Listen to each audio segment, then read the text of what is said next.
Muy buenos días y bienvenidos, querida audiencia, a un jueves más de formación, a un jueves más rodeados llenos de conocimientos y de actualización.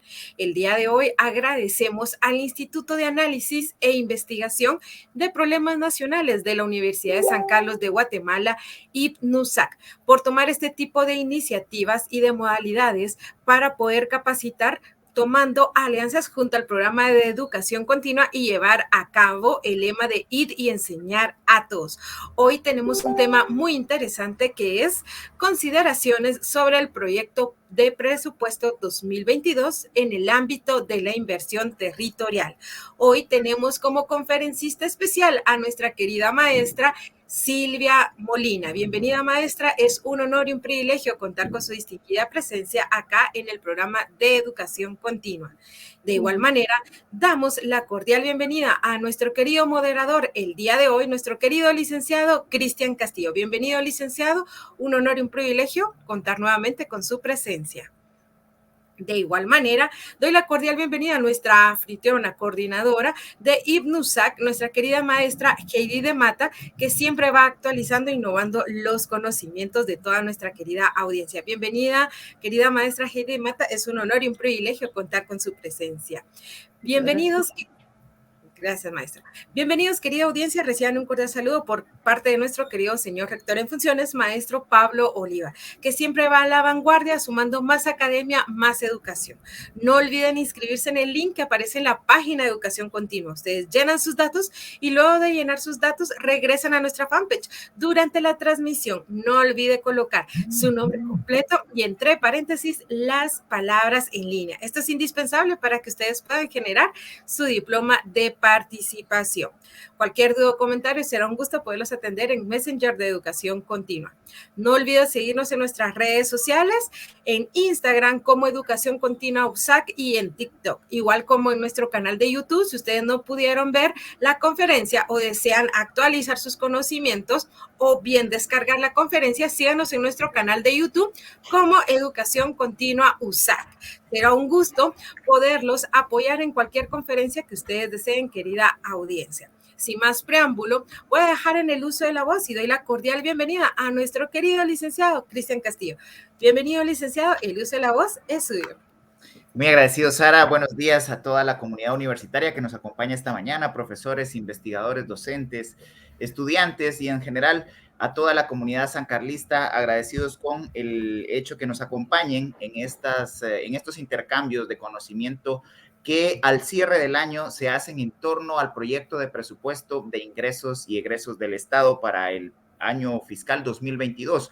Un año interesante por demás, un año preelectoral, el tercer año de la gestión del presidente Alejandro Yamatei, posiblemente el único presupuesto que sea aprobado en función de la correlación de fuerzas que han habido en los últimos 2 años en los cuales no se ha aprobado presupuesto. Y seguimos discutiendo y profundizando en este interesante tema, sobre todo por las implicaciones que tiene ahora en el ámbito de la inversión territorial. Y para conversar sobre esto, dejo en el uso de la palabra a la maestra Heidi de Mata Medrano, nuestra coordinadora en el Instituto de Problemas Nacionales, para la presentación de los objetivos de este webinar. Bienvenida, licenciada. Muchas gracias, Cristian. La cordial bienvenida a la comunidad universitaria y población en general que da seguimiento a nuestra plataforma. Un agradecimiento también a Educación Continua que nos brinda la oportunidad de podernos comunicar. El Instituto de Análisis e Investigación de los Problemas Nacionales es la instancia que asesora al Honorable Consejo Superior Universitario y al rector en relación a los problemas nacionales. Para nosotros es fundamental generar espacios de debate y discusión, pero ante todo asumir el compromiso de proponer soluciones a esos problemas nacionales.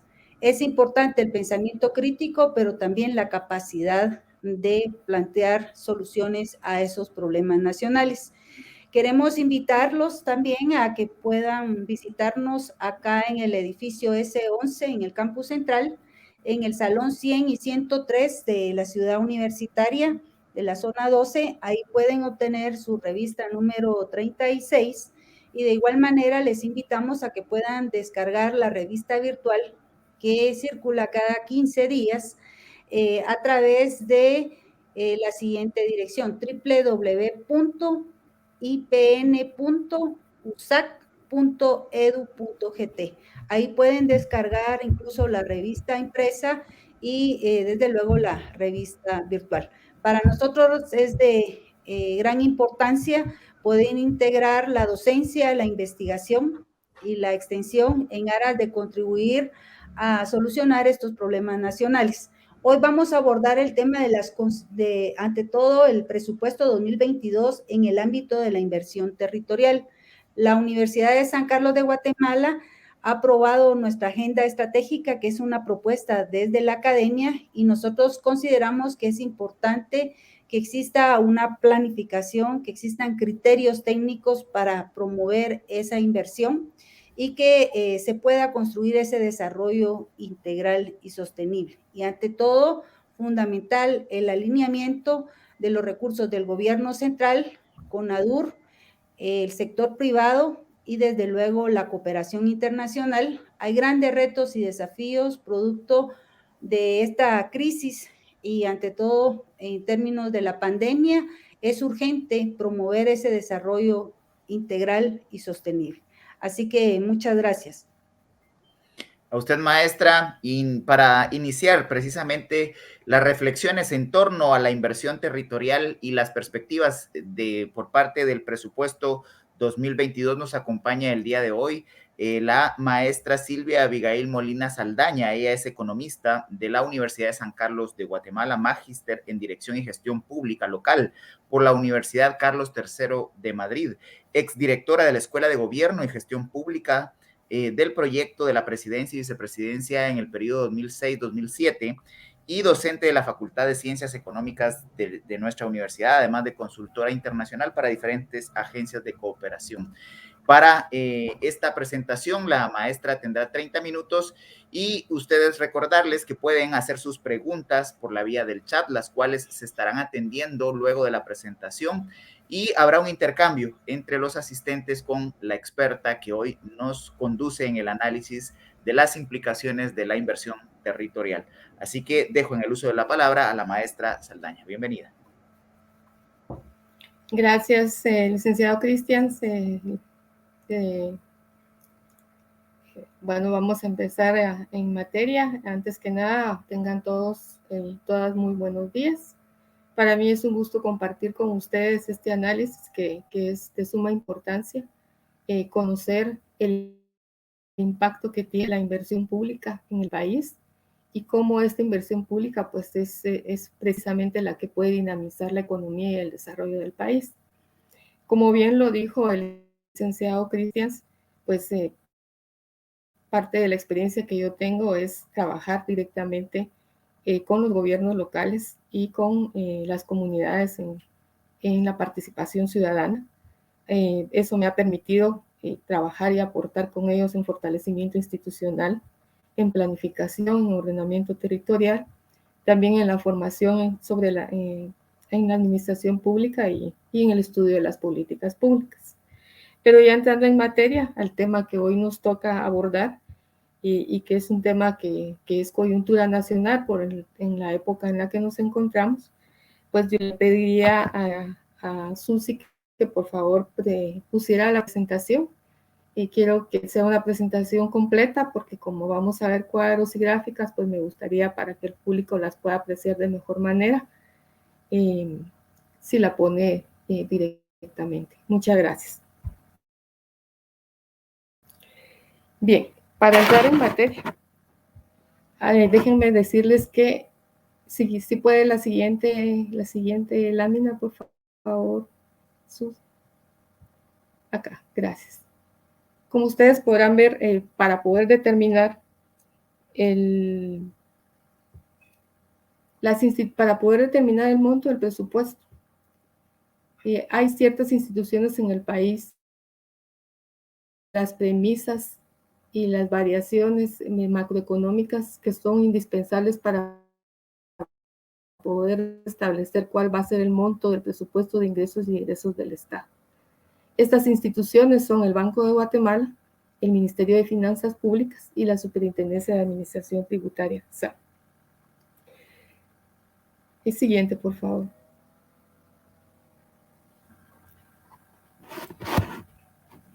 De acuerdo con estas instituciones,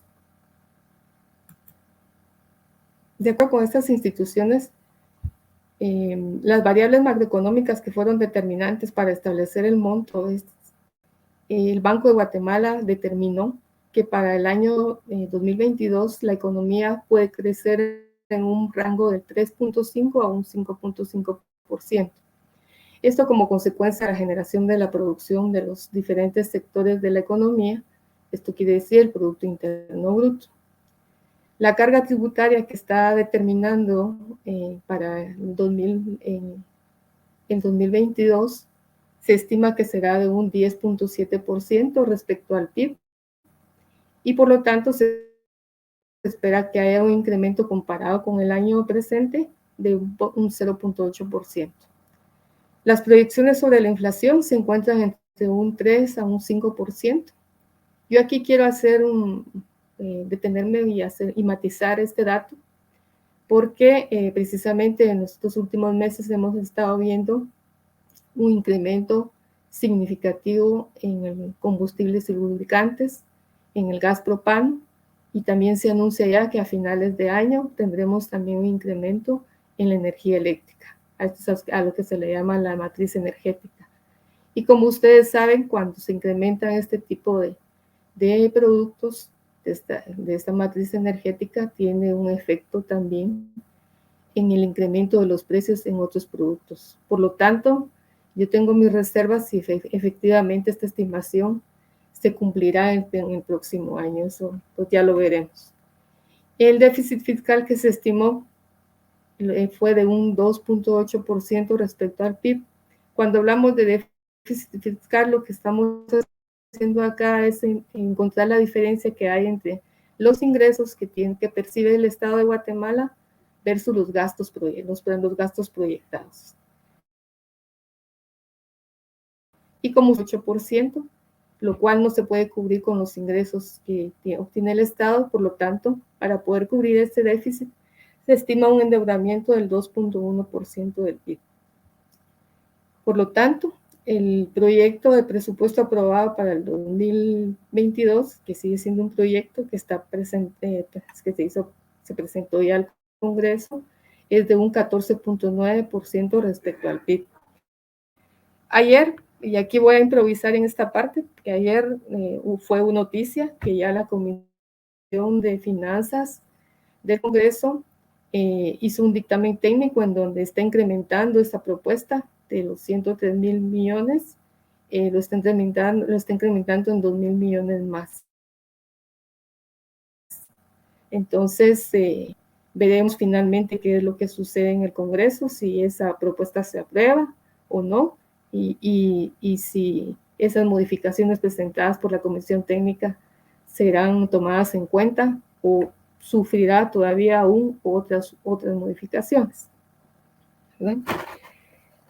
Lo más importante que uno puede identificar de todas estas variables económicas es que a mayor crecimiento económico existe la mayor posibilidad de que el Estado de Guatemala pueda obtener mayor recaudación por la vía de los impuestos. Gasto público. Sin embargo, la inflación opera en sentido contrario, que era por eso el matiz que yo hacía, ¿verdad? ¿Y esto por qué? Porque si el Estado compra a costos más altos, obviamente podrá comprar menos insumos y productos de los que tiene estipulados en su presupuesto. Por eso es que es bien importante estas variables macroeconómicas. Este cuadro, por ejemplo, en el siguiente cuadro, este cuadro, por ejemplo, nos presenta las variaciones del presupuesto que actualmente tenemos en el año 2021 y luego la propuesta del 2022. Por ejemplo, acá podemos ver que el presupuesto que fue aprobado en el 2021 ascendía a 107,521.5 millones de quetzales. Los programas en donde se distribuye este presupuesto es el programa de funcionamiento de la inversión y la deuda pública. Ustedes pueden analizar, por ejemplo, que gente tuvo una variación y que hubo un traslado de unas transferencias que se fueron para inversión y el ejecutado al momento, de acuerdo con el Ministerio de Finanzas al mes de agosto, el porcentaje que se está ejecutando en el mes de agosto iba alrededor aproximadamente de un 50%, ¿verdad? Aquí en esta columna ustedes pueden ver lo que se está recomendando del nuevo presupuesto. Y el monto es de 103.992.5 millones, ¿verdad? Podemos apreciar que acá, y es el objeto de nuestro análisis, inversión, apenas tiene un 17.6%, que es considerablemente bajo si tomamos en consideración que el mayor rubro se encuentra en gastos de funcionamiento, con un 67.7%, ¿verdad?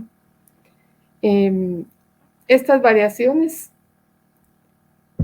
lo que nos demuestra en sentido general es que hay una reducción. Esta reducción puede explicarse, la reducción del presupuesto de 107.000 a 103.000 se puede explicar en varios sentidos. La primera es que en un sentido general esta reducción puede explicarse desde una perspectiva anticíclica, que es provocada por la recuperación económica que se dio en este año y sus previsiones relativamente favorables para el próximo año. ¿Por qué digo que es anticíclico? Porque cuando el comportamiento de la economía es reducido, el Estado debe hacer mayores esfuerzos para compensar los desequilibrios e invertir en mayor proporción para poder satisfacer las necesidades de la población. Caso contrario, ocurre si la economía del país se encuentra en crecimiento y es por ello que el concepto de anticíclico quiere decir ir en contra de este ciclo. Si la economía baja, el Estado debe incrementar su gasto. Por otro lado, hay que señalar que el tamaño del presupuesto de Guatemala siempre ha sido pequeño, particularmente si estamos hablando con los presupuestos a nivel mundial, en donde, por ejemplo, los países como los de la Unión Europea, sus presupuestos están por encima de un 30%. Y por lo tanto, obviamente, su carga tributaria también es significativa. Guatemala requiere de un Estado fuerte y es complicado con presupuestos de esta naturaleza. El presupuesto normalmente, históricamente, los presupuestos en Guatemala son pequeños y para poder incrementarlo se requiere y es necesario realizar una modernización fiscal, entrar en la discusión de la modernización fiscal, que lleve implícito el incremento de la carga tributaria. No obstante, para poder realizar un proceso de esta naturaleza, lleva como una condición necesaria contar con un gobierno transparente y propio, que haga uso eficiente y efectivo de la carga, orientado a satisfacer las necesidades de la población, principalmente la más vulnerable. Si analizamos esta tabla, vemos los montos del presupuesto para el proyecto del 2022 y vemos que para efectos de analizar el impacto de la inversión pública que tenemos acá, como les mencionaba, apenas alcanza un programa muy reducido del 17.6%. Y es precisamente este rubro el que permite que la economía de un país se dinamice y crezca por su efecto multiplicador, mientras que los gastos de funcionamiento, como yo les podría decir, superan por mucho el de inversión, ¿verdad? Otro factor a considerar en la actualidad es que el efecto que provoca la crisis de la pandemia también distorsiona el análisis macroeconómico, porque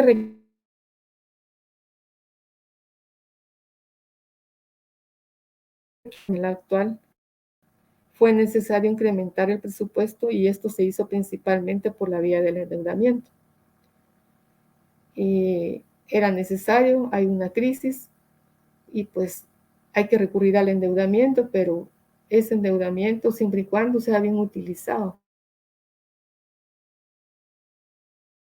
los recursos donde hay mucha discusión, hay mucho debate y hay mucha crítica de cómo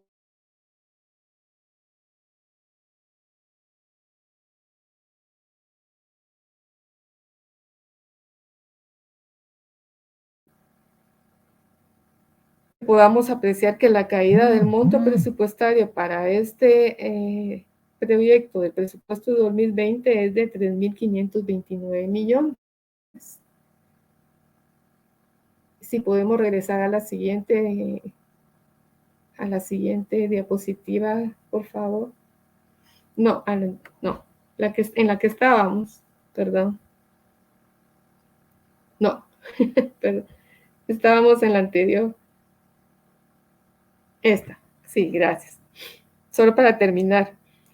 Finalmente, aquí se puede apreciar una caída del monto presupuestario, que es de 3.529 millones, que es un 3.3%, que se refleja tanto en los gastos corrientes, que se decrementaron en 1.485.3 millones, que es un 1.8%, y los gastos de capital, ustedes pueden verlos acá, que se bajaron en 2.694.8 millones, que es un 12.9%. O sea que el castigo está acá.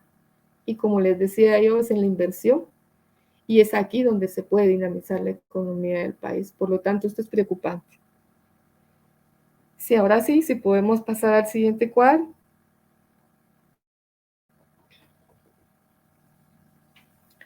Aquí lo que yo quiero mostrarles es el bajo porcentaje que tiene la inversión pública dentro del proyecto del presupuesto, que asciende a un 17.4%, mientras que los gastos de funcionamiento, como ya les decía, es un porcentaje altísimo del 67.7%. Vean ustedes aquí la inversión física apenas es marginal del 4.1%, y las transferencias de capital tienen un 13.3%.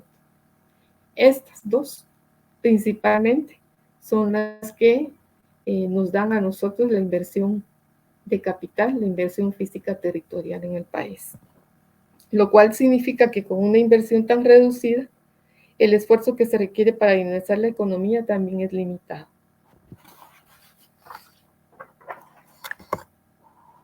El siguiente cuadro, por favor.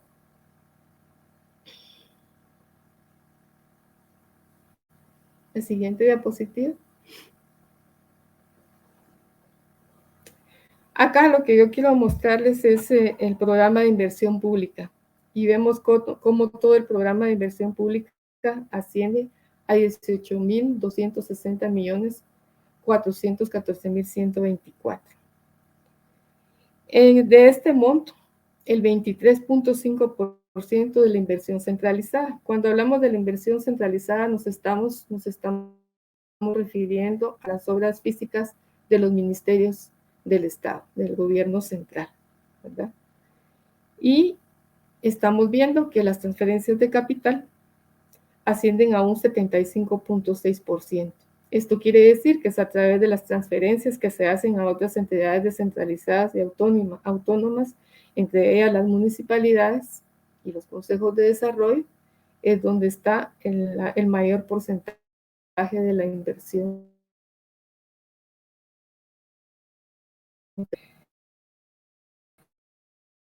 Analizando la inversión vía los COEs, acá, vemos que alcanza un 16.1% de la inversión. Y este es un monto relativamente modesto, pero que a la vez es importante, porque es como decía anteriormente, es el nivel o grado de participación. Aquí es donde se ve el nivel y grado de participación que la población tiene a través del sistema de consejos de desarrollo, ¿verdad? Y los recursos en su totalidad que se distribuyen por estos medios es en la construcción de carreteras, equipamiento institucional, construcción, mejoramiento y remozamiento, tanto de escuelas como servicios de salud y de otras áreas. Acá yo tengo una anotación en donde hago un análisis referente a un monto que luego de las últimas previsiones que hizo el Banco de Guatemala, estableció que la carga tributaria, el monto de los impuestos iba a crecer un poco más y se destinaron 179 millones más al programa de consejos de desarrollo, los cuales aún están pendientes de distribuir y serán para obras de infraestructura a nivel municipal a través del proyecto del sistema de inversión pública para el 2022. ¿Verdad? Esto es importante porque este monto de estos 179 todavía están pendientes por distribuir. Y también va a depender de finalmente cómo, si se aprueba o no el proyecto y de qué manera se aprueba, ¿verdad? Quería hacer ese matiz en este cuadro.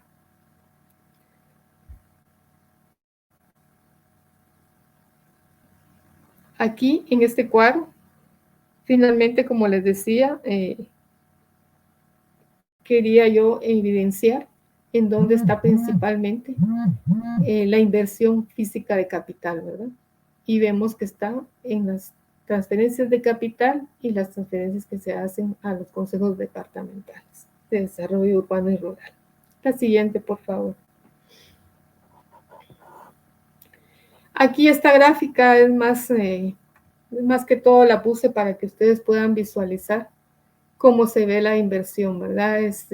Aquí puede apreciarse precisamente que las transferencias de capital, como les decía, el margen que tiene frente a la inversión física de los ministerios, ¿verdad? Y en esta otra gráfica está la inversión física de los ministerios, que es un 15.7%, y el equipamiento, que hacen el total de este 23.5%, ¿verdad? Que está acá. Es decir, que la inversión que hace el gobierno central es bastante marginal en capital comparada con las transferencias de capital. La siguiente gráfica, por favor.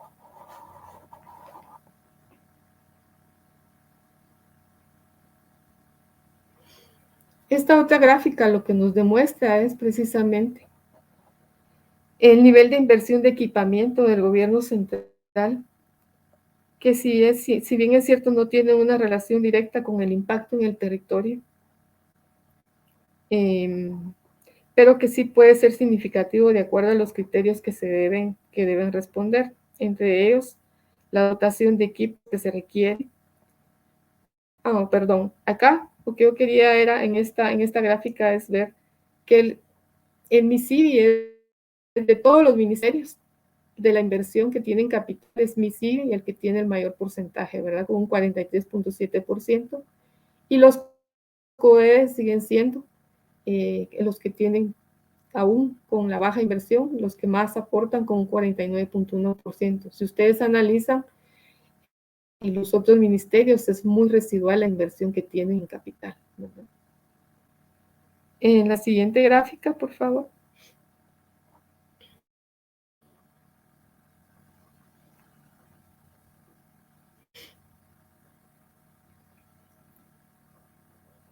Acá lo que yo quería mostrarles es un resumen del equipamiento por institución del gobierno central. Esta gráfica, por ejemplo, nos muestra el nivel de inversión que tiene el gobierno central, que si bien es cierto no tiene una relación directa con el impacto en el territorio, pero que sí puede ser significativo de acuerdo a los criterios que debe responder. Entre ellos, la dotación de equipos que requiere en el tema de salud, ahora que tenemos esta crisis de la pandemia, y en donde miramos que tiene una mayor preponderancia el Ministerio de Gobernación en comparación con el Ministerio de Salud. Vean ustedes, 388.8 millones contra 309.7 del Ministerio de Salud.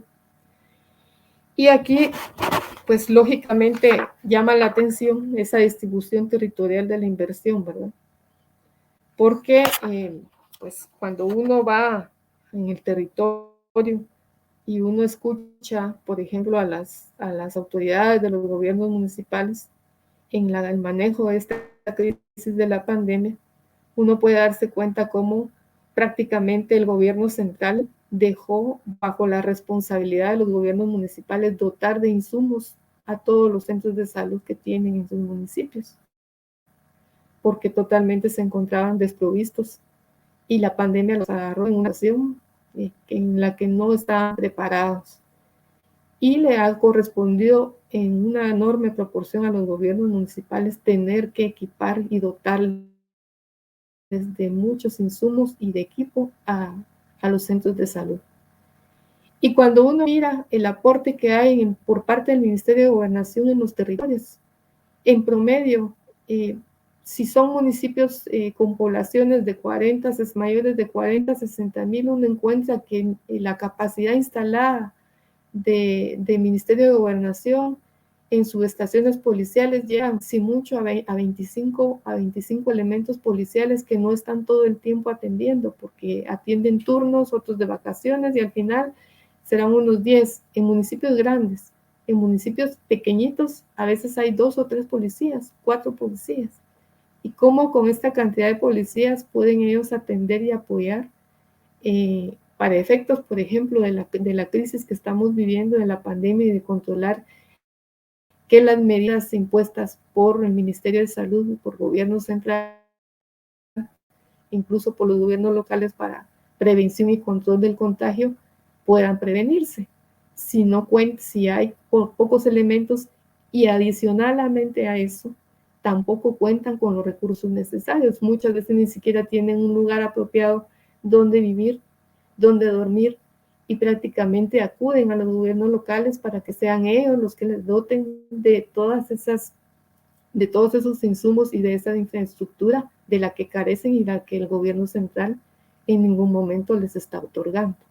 Entonces, por eso hacía la reflexión de esta gráfica, ¿verdad? Y que llama la atención que es el Ministerio de Gobernación el que más, cuando a mi criterio debería estarse considerando al Ministerio de Salud en este caso.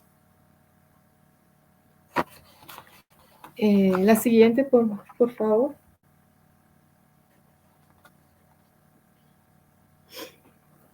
Acá lo que yo quiero mostrarles es la inversión territorial. Estos mapas, el Ministerio de Finanzas los llama mapas de calor, y ustedes pueden apreciar en estos mapas que a mayor intensidad de color, así es el número de proyectos que tiene cada una de que están distribuidos en el territorio. La distribución territorial de la inversión pública de los COES para el 2022, debo decirles que se rige por los mismos criterios por los que se distribuye el situado constitucional a las municipalidades. También es importante mencionar que los fondos de COES se financian con el 1% de los ingresos provenientes del IVAPAS, y en segundo lugar con los fondos provenientes de Fonpetrol. Pero esos fondos provenientes de Fonpetrol, principalmente se quedan acá, en Petén, ¿verdad? Es aquí donde está la mayor inversión. En el primer mapa, que es este mapa que estamos observando, se observa cierta concentración de la inversión en la región central. Vemos la capital, en occidente y en Petén, como les decía, mientras que es menor en la zona sur y en la zona oriental. Esto seguramente puede deberse al peso que tienen los criterios del tamaño de la población y el índice de desarrollo humano, que son parte de los criterios para distribuir los fondos, y que los dos sumados tienen un 65% para decidir el destino territorial de las inversiones. El siguiente mapa, por favor. Este es el mapa de la distribución de la inversión de las transferencias que hace el gobierno central a los departamentos, el número de proyectos. Y si ustedes se dan cuenta, es muy similar al mapa anterior. Lógicamente, cada ministerio aquí no se rige por los criterios de distribución para hacer las transferencias, sino más bien a las políticas que de cada uno de los ministerios tiene. No obstante, llama la atención que es muy similar la distribución de proyectos que tienen comparado con lo que la distribución de proyectos a través de los consejos de desarrollo.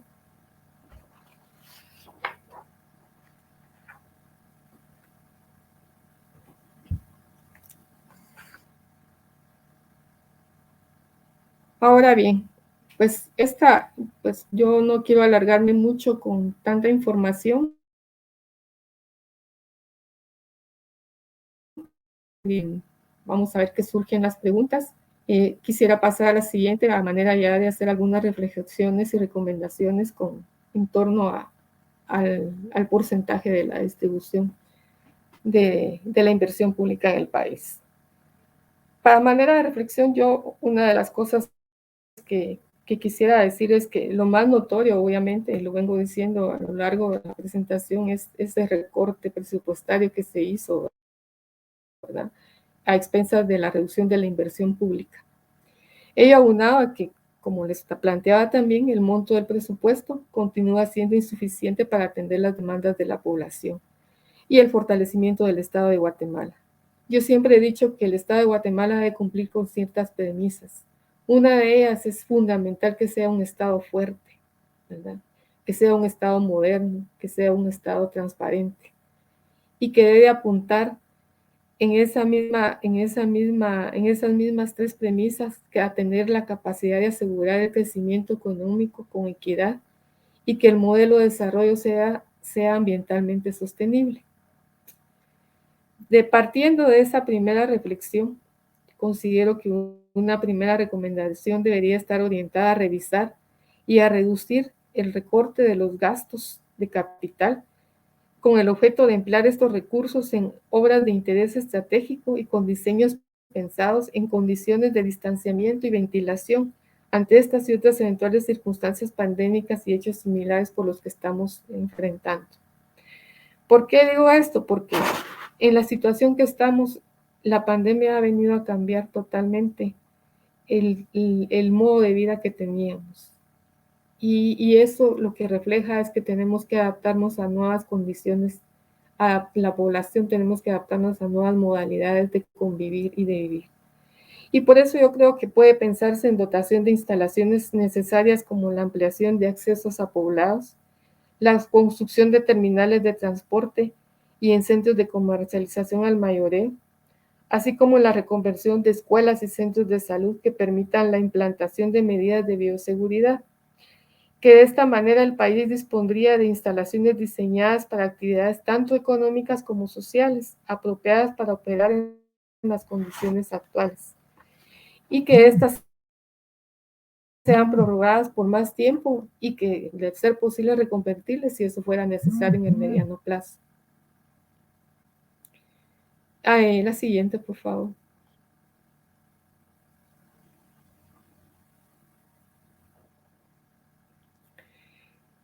Asimismo, también podemos pensar que la construcción de tales obras cuya naturaleza es de mayor envergadura y de demanda de trabajadores, por lo menos en comparación con las que pueden ejecutar la mayoría de las municipalidades y de los consejos de desarrollo, es factible vincular y aprovechar la formación de guatemaltecos repatriados con experiencia en la construcción. De todos es conocido cuál es la situación migratoria del país, el incremento de deportados que hemos tenido. Tanto es así que para los datos que nos ofrece el Instituto Guatemalteco de Migración para este año, nos habla ya de un número bastante importante de 64.979 personas deportadas que iban al mes de septiembre. Yo me imagino que ese número ya se sigue incrementando. Es conocida que la situación migratoria de los guatemaltecos es particularmente corriente, la deportación proveniente de Estados Unidos y de México, ¿verdad? Y si el gobierno incentivara la inserción laboral de estos repatriados en la construcción de obras con impacto económico, además de propiciar una inmediata contratación, pues estaría generando estímulos económicos que aprovecharían una mayor producción y generación de empleo. También se percibió una asignación que parece excesiva en el equipamiento destinado a lo que les estaba planteando de seguridad, y yo creo que es importante hacer esa recomendación a los tomadores de decisión, en este caso al Congreso de la República, a reconvertir y a darle mayor preponderancia al Ministerio de Salud.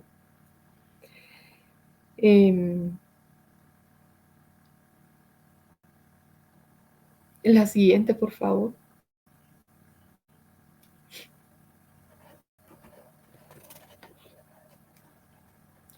Por lo tanto, yo considero conveniente que la universidad, en ese sentido, pues dentro de las propuestas que hace al Congreso de la República, pues proponga, ¿verdad?, que se le dé una mayor asignación en este tipo de gastos al Ministerio de Salud, porque desafortunadamente lo que hemos visto a la luz de la experiencia, seguimos viviendo de donaciones y no es posible que con toda la inversión financiera que se hizo en el año 2020-2021, vía endeudamiento, sigamos dependiendo de donaciones, ¿verdad? Y es ahí donde necesitamos tener un gobierno con mayor transparencia en el manejo del presupuesto del país. También es conocida, en ese mismo sentido, ¿verdad? Y de manera más general sería oportuno también, si podemos pasar a la siguiente, por favor.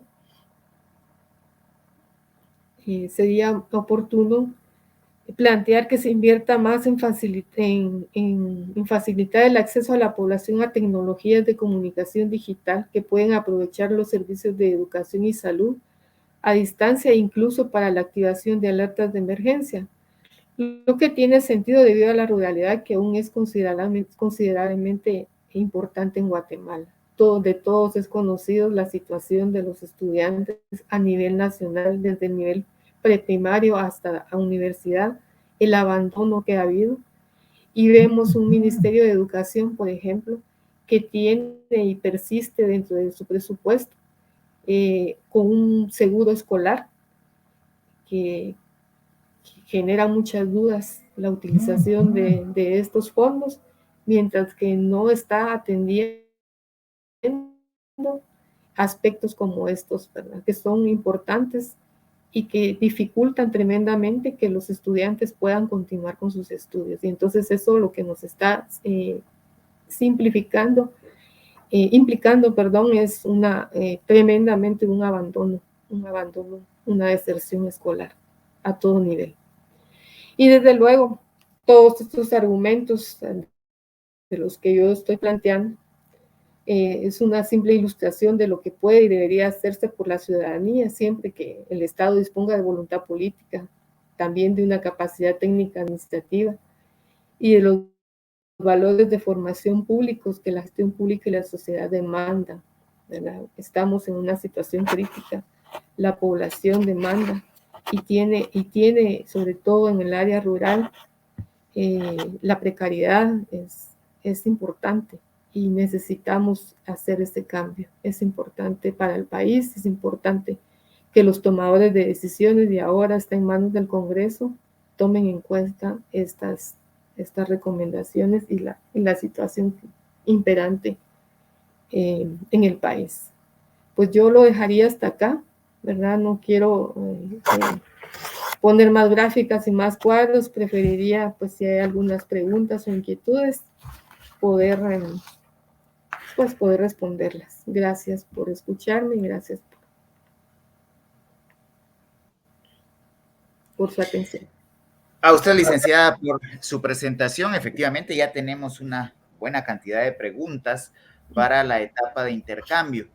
Ya hacia el cierre de su presentación, licenciada, hablaba de un tema que ha sido muy controversial en el país, que es el tema de la transparencia.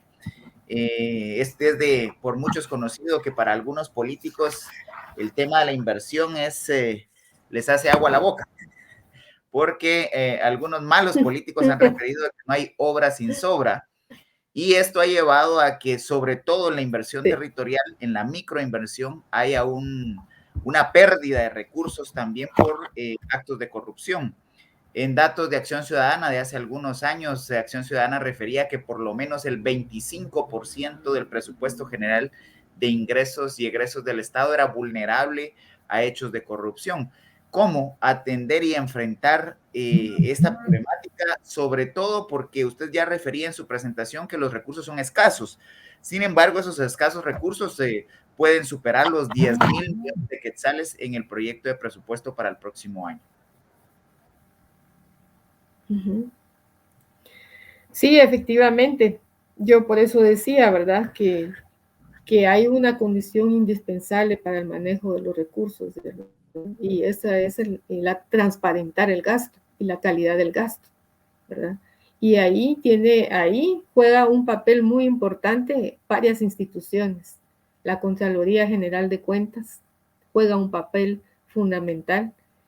La CEGEPLAN juega otro papel fundamental, porque la CEGEPLAN tiene un sistema de inversión pública que el sistema como tal y como está planteado tiene una serie de instrumentos y de controles precisamente para poder identificar, ¿verdad? Identificar cómo se está manejando la obra física. El problema es muchas veces político, ¿verdad? En la toma de decisiones, por ejemplo, en los consejos de desarrollo. En los consejos de desarrollo, los procedimientos, como está establecido, como la ley lo establece, al final, todo el procedimiento que se hace de la aprobación de los fondos, cómo van, recae en el Consejo Regional. Y en el Consejo Regional tenemos la participación de los diputados, por ejemplo. Y aunque ellos no tienen voto, pero sí tienen voz, pues sabemos nosotros por experiencia que no es tan así, ¿verdad? Que al final toman decisiones y que inciden en los territorios. Y eso es algo que la ley de consejos de desarrollo deberá de ser revisada, ¿verdad? Yo soy de la opinión particular que ni los partidos políticos ni los diputados debieran de estar en esa toma de decisiones. Y eso pasa también en el Congreso, porque cuando llega el presupuesto al Congreso y sobre todo cuando es precisamente en este rubro de la inversión de capital, es ahí precisamente donde se toman este tipo de decisiones, donde se obvia precisamente toda la planificación que ya se hizo desde lo territorial al nivel de consejos comunitarios hasta llegar al CONADUR, y muchas veces toda esa planificación, todo ese trabajo que se hizo, que en donde CEGEPLAN ha tenido mucha preponderancia porque ha llegado y ha implementado instrumentos valiosos en planificación para elaborar el POM, el PEI y el POA, y ha sometido a las municipalidades a todo este proceso conjuntamente con los COCODES, con la participación de los ciudadanos, pero resulta que cuando todo ese proceso se hace y la decisión final queda en el Consejo Regional de todo ese proceso y después esa decisión pasa al Congreso y todavía ahí en el Congreso hay injerencia política de todo ese proceso de planificación que se hizo, ahí es donde para mí es algo que hay que arreglar, algo que se tiene que replantear y que la ley de consejos debería de repensar en ese sentido y de hacer algunas modificaciones al respecto. Licenciada, para establecer Mucho se ha dicho, por ejemplo, también que los consejos... Para establecer algunas líneas de vínculos ya con la próxima actividad del próximo jueves, licenciada, uno de los grandes retos precisamente está en la planificación, y usted ya hacía referencia a algunos instrumentos de planificación territorial. No obstante, la mayoría de municipalidades en el país no tienen un plan de ordenamiento territorial ni un plan de desarrollo municipal. Los dos instrumentos los manda la ley, sobre todo para priorizar la inversión y los escasos recursos que hay para inversión en lo local. La experiencia refiere que las comunidades por lo regular piden o caminos o canchas o monumentos inservibles, aunque no tengan agua potable, drenajes, etcétera. ¿Cómo hacer coincidir intereses de las poblaciones en los territorios con un adecuado ordenamiento territorial y con una pertinente inversión en la infraestructura y el equipamiento local?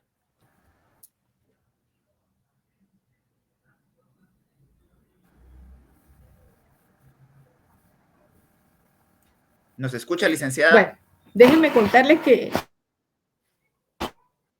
CEGEPLAN así ha hecho una labor de ordenamiento territorial, y un plan de ordenamiento municipal.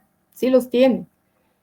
El problema, yo no lo veo tanto en que si tengan o no tengan el plan de ordenamiento territorial, se hace todo un proceso participativo, ahí ese plan, le puedo decir por propia experiencia, lo que yo he visto en los territorios, la asesoría que ese plan ha tenido y el trabajo conjunto que se hace, el esfuerzo que se hace, y ahí participan no solamente los gobiernos municipales, sino se intenta que la participación sea amplia y que participen los líderes locales de los municipios.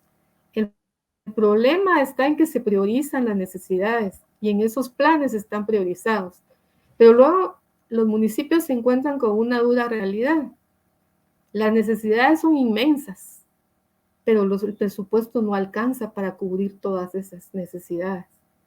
Y efectivamente, yo siempre he dicho y planteo eso cuando me han pedido apoyo para orientarles en la priorización de su planificación. Y nos topamos efectivamente que, por ejemplo, hay comunidades que quieren priorizar salones de usos múltiples, por ejemplo. Que yo no digo que sea malo, ¿verdad? Porque también el ocio y la recreación es importante por la salud mental de las personas. Pero tenemos que priorizar si este municipio no tiene agua o no tiene una vía de acceso o hay nacimientos de agua que hay que proteger, pues es mucho más importante tener este tipo de proyectos que un salón de usos múltiples, ¿verdad? Y es ahí donde tiene que hacerse un trabajo a nivel de concientización con la población, de que conozcan cuáles son sus necesidades, de que aprender a priorizar. Y no es decirles, no hagan el salón de usos múltiples. No, está bien, vamos a hacerlo, pero primero prioricemos lo más importante. ¿Qué es más importante para ustedes? ¿Tener agua o un salón de usos múltiples? Posibilidad de que más adelante puedan tener el salón de usos múltiples, pero prioricemos lo que ahorita para ustedes es importante y hacerles ver que el agua no solo es la dotación del agua, lo que implica tener el agua y que ellos lo saben, las poblaciones lo saben que para ellos el agua es vital no solo por la salud, sino porque el agua sirve para los múltiples usos que tiene, ¿verdad? Y para ellos eso es importante. Y ahí es donde yo siento que se requiere de mucha capacitación, de mucha formación y de mucha sensibilización y fortalecer a nivel de los consejos de desarrollo.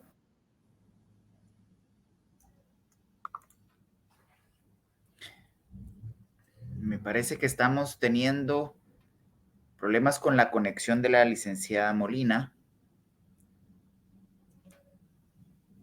Estamos conversando y discutiendo precisamente sobre las implicaciones de la inversión territorial incluidas en el proyecto de presupuesto 2022. Hemos ya recuperado a la licenciada Molina. Sí, se está viendo la señal. Bueno, no sé qué me escucharon al final, pero les decía que ahí es donde efectivamente se requiere, ¿verdad? De ese trabajo de activar. Mire, es que en los consejos de desarrollo hay comisiones de trabajo, pero rara vez esas comisiones de trabajo funcionan. Entonces hay que empezar a nivel de Comude a fortalecer esas comisiones de trabajo y a involucrar cada vez más a los líderes comunitarios. Mire, en la diversidad son 340 municipios y la diversidad es enorme. Yo he aprendido en la investigación y a la luz de la experiencia que uno como investigador no puede generalizar y tampoco puede decir que hay verdades absolutas. Y en esa diversidad de territorios uno puede encontrar muy malas experiencias de participación y muy malas experiencias con gobiernos municipales que tienen problemas serios de corrupción, pero también puede uno encontrar que hay experiencias y lecciones aprendidas, hay buenas experiencias, podrán ser las menos, pero las hay. Y esas experiencias es bueno conocerlas, sistematizarlas y tratar que a través de esas buenas experiencias empezar a sensibilizar y hacer todo un trabajo en donde SEGEPLAN puede apoyar muchísimo a los gobiernos municipales para organizar y que las otras comunidades, los otros municipios conozcan y aprendan, tengan ese aprendizaje y las lecciones aprendidas, ¿verdad? Yo, por ponerles ejemplos, les puedo decir, en Sololá hay un municipio pequeñito que se llama San José Chacaya, que desde que yo conozco ese municipio, y les digo ya una buena cantidad de años, es un municipio pequeño, pero un municipio donde la participación que se da a nivel de CODEDES y de COMUDES es interesante, como sucede también en Sololá. Entonces, como esas experiencias, hay otras experiencias, ¿verdad? En otros municipios.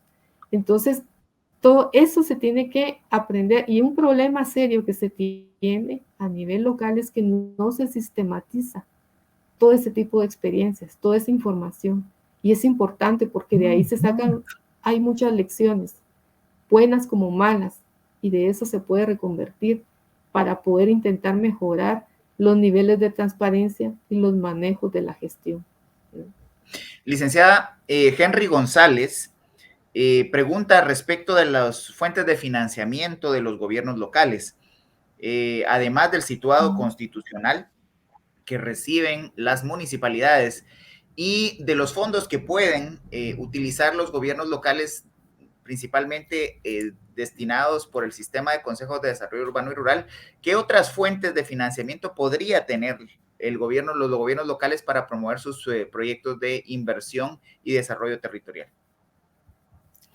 Bueno, ahí es que ese es el gran problema que tienen los gobiernos municipales, ¿verdad? Porque tienen una alta dependencia de las transferencias de capital, porque los ingresos propios de las municipalidades son bastante reducidos. Estamos hablando sobre todo el área rural, ¿verdad? Porque no es lo mismo hablar de un municipio que decirles en Cobán, en el departamento de Alta Verapaz, un municipio pequeño, que estoy segura que sus ingresos propios son muy reducidos, a hablar de una municipalidad del departamento de Guatemala.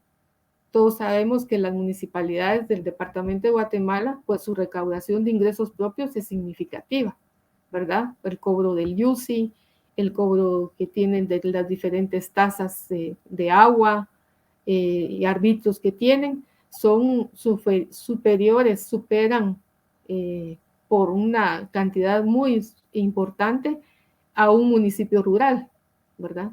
Entonces, una de las problemáticas que tienen los municipios en el área rural es que sus ingresos propios son muy insignificantes.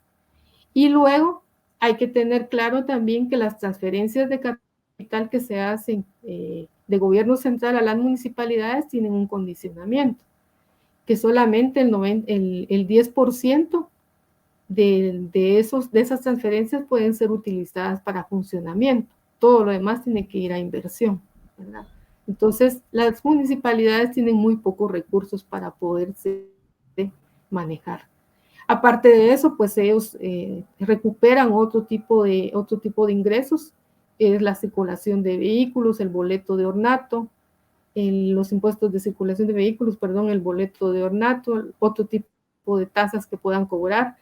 De todos es sabido también que, por ejemplo, la recolección de basura o la tasa, el arbitrio, la cuota por servicio de agua potable es casi nula en muchos municipios. Hay municipios donde ni siquiera la cobran, porque es un tema tan complicado, tan difícil, tanto económico como político en los territorios, que las municipalidades prácticamente optan por no cobrarlo en la mayoría de ellas, y si lo cobran es una cuota muy pequeña. A veces, como les digo, hay municipios que cobran 2 quetzales y al año reciben 60 quetzales. Entonces, ¿cómo? Y ustedes no se imaginan los costos altísimos que tiene mantener los pozos de agua. La dotación del agua tiene costos altísimos y eso es prácticamente subsidiado por las municipalidades en el interior. Pero eso no ocurre aquí en la capital, por ejemplo. Aquí en la capital todos sabemos, ¿verdad? En la ciudad capital, los costos que tiene el agua potable, por ejemplo, ¿verdad? Entonces ahí es donde se encuentran las disparidades, ¿verdad? Y las dificultades que se tienen, sobre todo en los territorios principalmente rurales, ¿verdad? Porque las cabeceras departamentales, pues su nivel es otro, el nivel de recaudación que ellos tienen es mayor, ¿verdad? Pero eso no ocurre en los municipios pequeños, ¿verdad? Entonces ahí prácticamente la dependencia está principalmente en las transferencias que se hacen vía el 10% que se le traslada a las municipalidades y por la vía de los consejos de desarrollo. Licenciada Óscar Alfonso Carías Ortega hace una gran cantidad de preguntas que van relacionadas a cómo se manejan los recursos en el sistema de consejos de desarrollo, y él nos hace reflexionar respecto de la relación perversa muchas veces que existe entre diputados y gobernadores para orientar los proyectos, muchas veces que no atienden o no responden a las necesidades de las poblaciones o a lo que se ha planteado, por ejemplo, en los comudes, y que al final termina con proyectos cuestionados, y él nos pone de ejemplo la construcción del Hospital de San Pedro Necta en Huehuetenango, un proyecto que, según lo que nos plantea Óscar Alfonso Carías Ortega, ya fue pagado una vez y no fue concluido, está siendo investigado por la Fiscalía Especial contra la Impunidad, y además él también hace reflexionar que se siguen programando recursos para proyectos cuestionados en Coatepeque, Retaluleu y Totonicapán.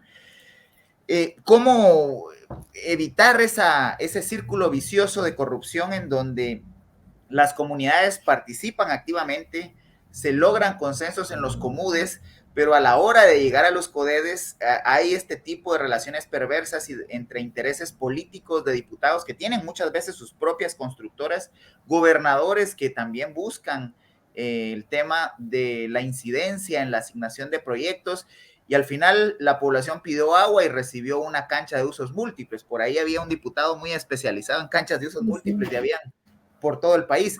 ¿Cómo romper con esas dinámicas perversas, licenciada, que al final redundan en una pérdida de efectividad de los escasos recursos que hay para inversión?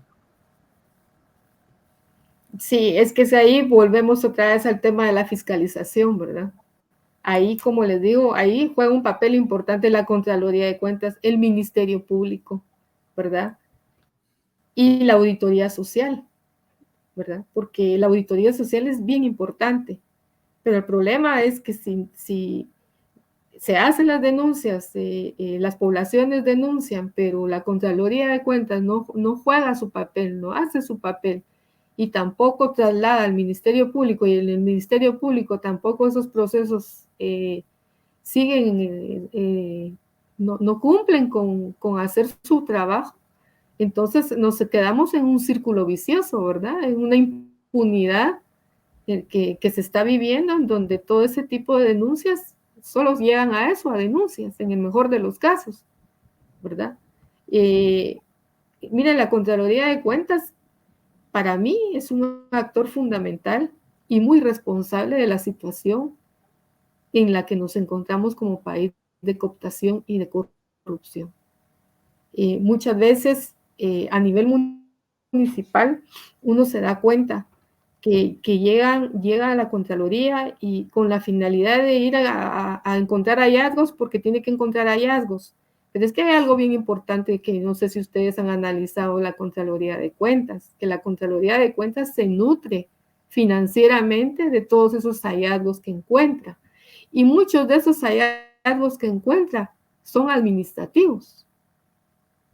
Y lo que hace es que ahí están todos los técnicos y los técnicos o los que a las personas que les hacen los hallazgos o las autoridades municipales tratando de desvanecer, y lo que hacen son descuentos, pero muchas veces las denuncias penales de los casos de corrupción que realmente debieran de estar encontrando y debieran de estar trasladando, muchas veces se apartan porque efectivamente hay influencia de un diputado, hay influencia a nivel de gobierno central que no permite que esas denuncias sigan el camino que deben de seguir, pero se centran en hallazgos administrativos a nivel de las corporaciones municipales, de donde ellos obtienen también recursos, ¿verdad? Entonces, aquí el papel hay que discutir y hay que analizar cómo se reconvierte esa Contraloría de cuentas y además cómo se eligen a sus autoridades y la forma como se eligen, ¿verdad? Porque ellos juegan un papel importante y obviamente el Ministerio Público también juega un papel importante. Y yo sí soy de la opinión que, insisto, que a nivel de legislación en materia de consejos de desarrollo hay que quitar ese poder que tienen el sector político en el manejo de los recursos. Licenciada Víctor Manuel, Aceituno Quesada, agradece su presentación y hace una pregunta que siempre genera pues dudas, y es respecto de las asignaciones al Ministerio de la Defensa. En materia de proyectos de inversión, muchas veces vemos al Ministerio de la Defensa actuando e interviniendo en momentos de crisis, en momentos de fenómenos naturales, etcétera. ¿Cómo evalúa usted las asignaciones al ministerio y cómo muchas veces esas asignaciones representan reducción para otros ministerios? Sí, fíjese que hay algo bien importante y ahorita lo reflexionaba. En los territorios, en los gobiernos municipales y ahorita con la pandemia se ve más reflejado. ¿Qué pasa? Por ejemplo, el Ministerio de la Defensa tiene un cuerpo de ingenieros. Ustedes saben que las carreteras del país están en las peores condiciones. Teniendo el presupuesto del Ministerio de Comunicaciones, pero no sabemos en dónde están invirtiendo, porque cuando uno sale al interior se da cuenta que las carreteras en su mayoría están en pésimas condiciones. Muchos alcaldes han recurrido al cuerpo de ingenieros para pedirles que les ayuden y vayan a bachar. Pero eso no crean ustedes que es gratuito, porque para que eso suceda, la municipalidad les tiene que dar transporte, les tiene que dar combustible, les tiene que dar comida, alimentos, donde alojarse. Y todo eso sale de los recursos de las municipalidades, no del Ministerio de la Defensa. Y lo mismo ocurre con otras dependencias de gobierno central que llegan a los territorios. Que si quieren, por ejemplo, quieren instalaciones, no tienen instalaciones, que la municipalidad les dé instalaciones. Que si van a llegar a repartir alimentos, por ejemplo, que entonces les den transporte, les den alimentación, les den donde dormir, y todo eso corre por cuenta de la municipalidad. Entonces, a las municipalidades les recargan muchos gastos que no les competen a ellos, que son de gobierno central, y que gobierno central se los traslada a las municipalidades, porque no solamente les traslada problemas, no les traslada soluciones. Entonces resulta que muchos de los recursos que las municipalidades tendrían que tener para obra de inversión física y desarrollo en sus municipios, lo tienen que utilizar, por ejemplo, en pago de maestros, porque muchos maestros en los municipios son pagados por las municipalidades, pagan conserjes para las escuelas. ¿Y eso qué les genera a las municipalidades? No solo les genera un egreso importante, y además les genera un pasivo laboral, porque después resulta que si ese maestro al siguiente año no es contratado, fácilmente puede demandar y gana el caso. Y es la municipalidad la que se comprometió, no el Ministerio de Educación, para ponerle un ejemplo. Y como ese ejemplo, hay muchos ejemplos. Ahora con la pandemia, por ejemplo, en el Ministerio de Salud, con el Ministerio de Salud, los municipios dicen, al principio nos encontramos, los gobiernos locales dicen, nos encontramos que no sabíamos qué hacer. Convocamos al CON y nos dimos cuenta que los centros de salud no tenían nada. Y lo primero que se decidió era que nosotros teníamos que ver cómo apoyar a los centros de salud con equipamiento, con insumos, con mascarillas, con respiradores, con kits de medicinas para la población. ¿Por qué? Porque los centros de salud no lo tenían y porque el Ministerio de Salud tardíamente no llegaba la ayuda a esas áreas y sigue sin llegar la ayuda.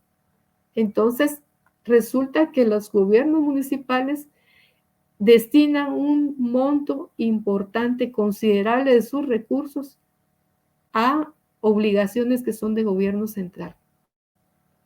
Y eso reduce su capacidad para centrarse en aquellas acciones que sí son de competencia municipal, ¿verdad?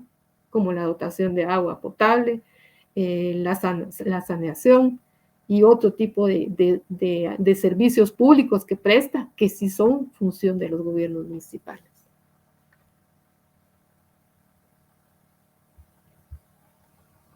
No le oigo. No le oigo. Perdón, licenciada. Edgar Cermeño nos plantea que los presupuestos técnicamente son bien elaborados y aunque hay mañoseo político en la aprobación ya en el Congreso de la República, hay una serie de parámetros técnicos que mal que bien se cumplen. Pero él nos hace reflexionar sobre el problema de la ejecución y cuando hablamos de inversión nos encontramos con graves problemas de ejecución, sobre todo en las municipalidades pequeñas.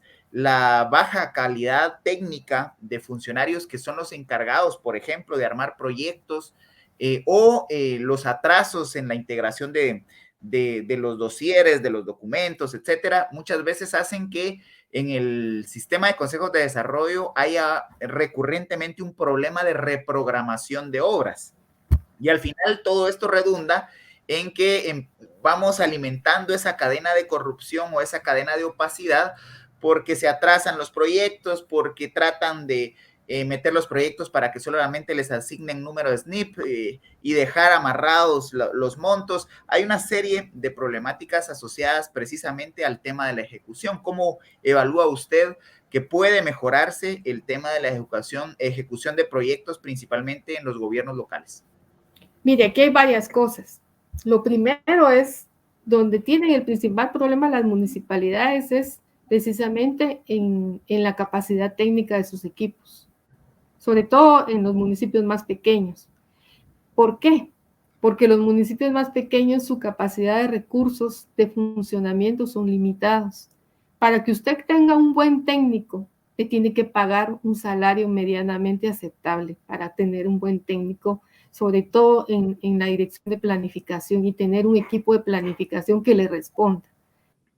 Pero eso implica que si usted quiere personas calificadas, una persona calificada tiene el salario que le vaya a pagar tiene que ser acorde a la calificación que tiene. Y si no tienen ese equipo técnico capacitado, obviamente tienen mayores problemas. Entonces, ¿qué pasa? Que ese gran número de municipalidades que no tienen esos equipos consolidados técnicos recurren a empresas consultoras a que les hagan sus estudios de preinversión. Y resulta que esas empresas se vuelven son un negocio.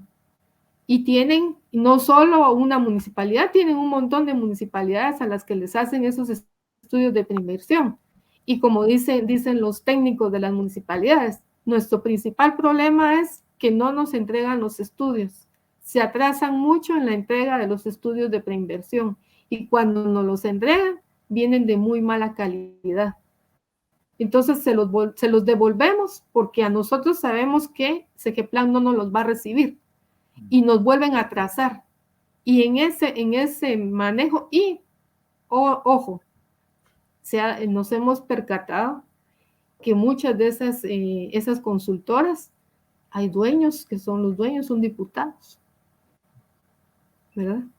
Entonces, una de las alternativas sería fortalecer la capacidad técnica de las municipalidades, pero para eso se requiere que las municipalidades tengan mayores recursos para funcionamiento, porque eso no viene de gastos de inversión, sino de funcionamiento.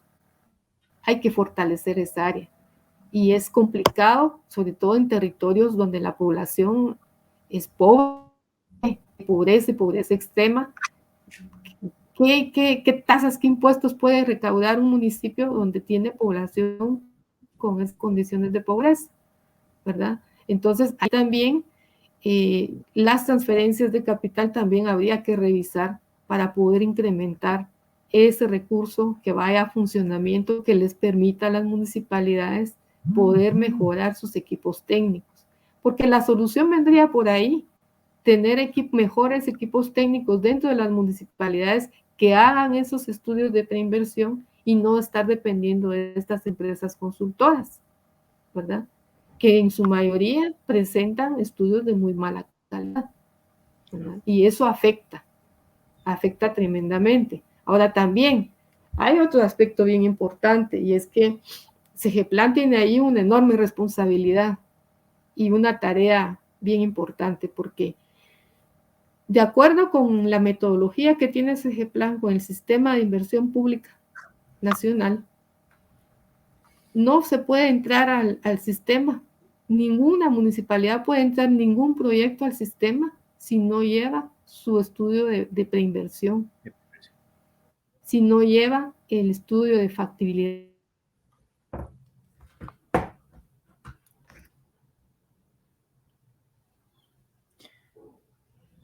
Me parece que nuevamente tenemos algún problema. La información y los estudios de preinversión y los otros estudios que se necesitan para poder autorizar. Entonces, ahí hay una enorme responsabilidad también de SEGEPLAN, ¿verdad? Y de apoyar a las municipalidades en capacitarlas, ¿verdad? En la elaboración de estos estudios, ¿verdad? Pero ese es un serio problema que hay. Y licenciada, también el INAP me parece que debiera entrar a tratar de hacer algún aporte en ese sentido. Pero para continuar con las preguntas, Tulio Fernando Recinos nos planteaba sus dudas respecto de quién fiscaliza. Ya usted ha sido muy contundente al referir la responsabilidad de la Contraloría General de Cuentas en la fiscalización de la ejecución de los fondos públicos y que tiene pues limitaciones también porque lo que hace es una selección por muestreo, no hace una fiscalización universal a las 340 municipalidades, sino que hay toda una metodología de muestreo.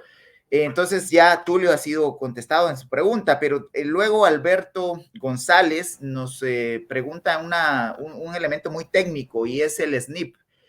Para qué es, cómo funciona y desde su perspectiva técnica, licenciada, si es útil para fomentar la transparencia en la ejecución de los fondos de inversión pública.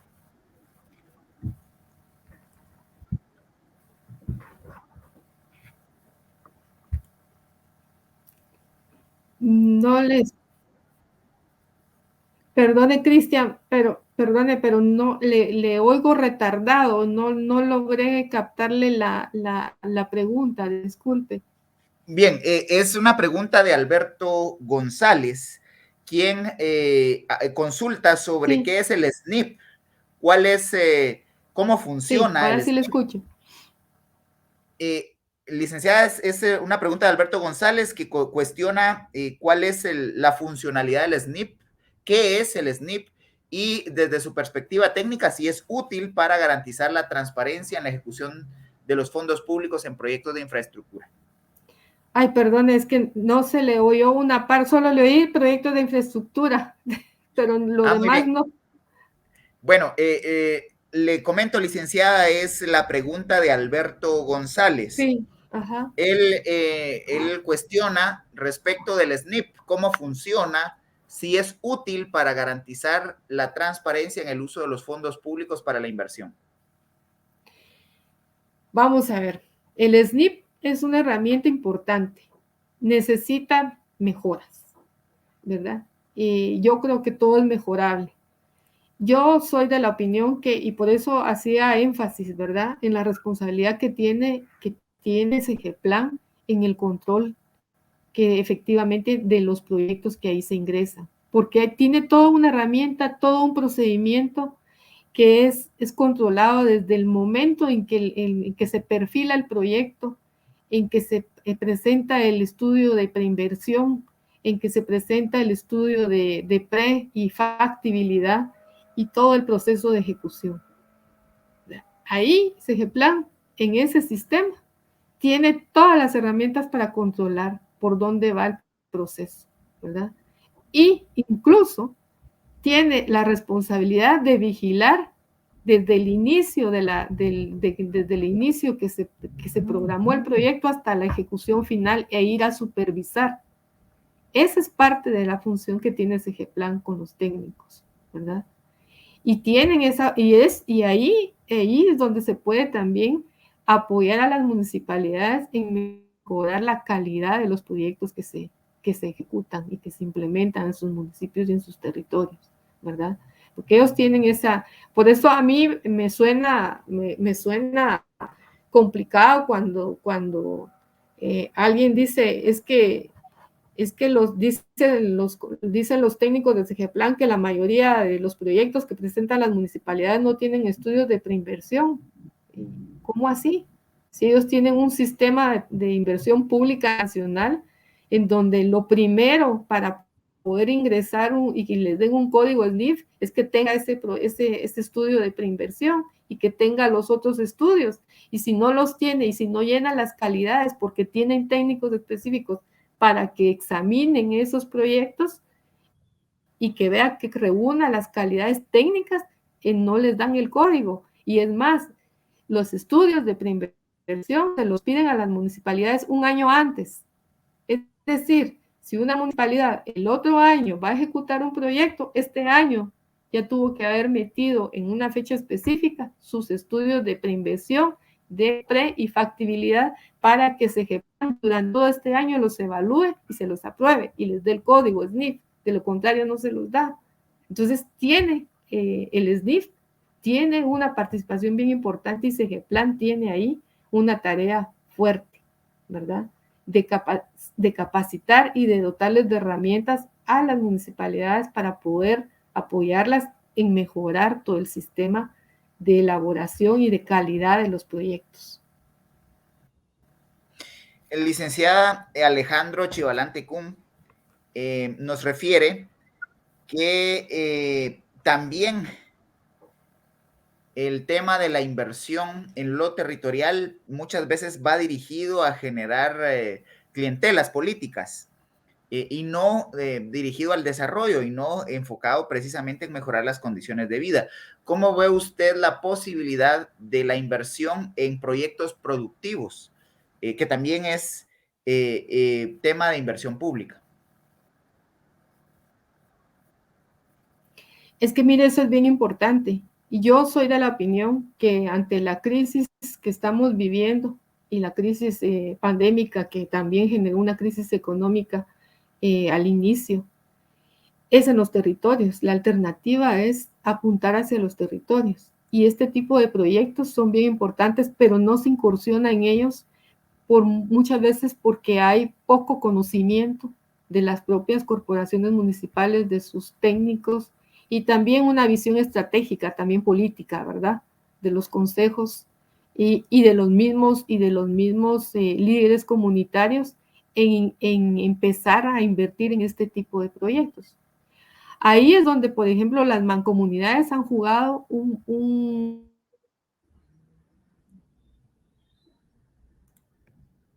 unas que yo conozco, por ejemplo, sí han jugado ese papel. Por ponerles ejemplos, las que yo conozco 3 que estuvieron en Sololá, Mancatitán, Manzología y La Laguna. La Mancuerna, que sigue vigente y que es una mancomunidad grande, fortalecida. La Copanche Ortí, Adimán, hay una serie, pero digamos de las que yo conozco que les puedo hablar. Y estas mancomunidades han trabajado precisamente con los municipios que han sido asociados temas de desarrollo económico local y han logrado interesantes proyectos. Hay municipalidades que están intentando incursionar con pequeños proyectos, ¿verdad? Por ponerle un ejemplo, la municipalidad de San Rafael Las Flores es una municipalidad pequeña, un municipio pequeño. Y uno de los objetivos y de las preocupaciones del Consejo Municipal de esa municipalidad es precisamente generar empleo. Usted sabe que ese es un municipio donde está la mina, una de las minas que fue suspendida por orden de la Corte de Constitucionalidad. Y eso, pues, desde su inicio ha generado conflictos y división en la población. Entonces, una de las preocupaciones de ese consejo es generar empleo. Y tiene acciones concretas que está haciendo para intentar generar empleo. Son acciones pequeñas, sí, porque su reto de la visión estratégica política.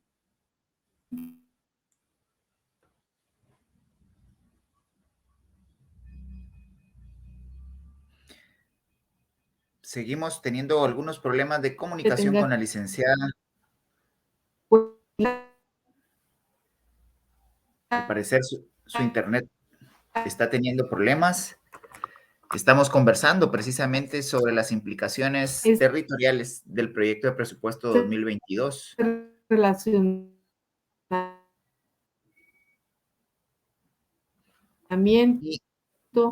Y esa gestión que tienen que hacer con gobierno central, con los propios ministerios que tienen.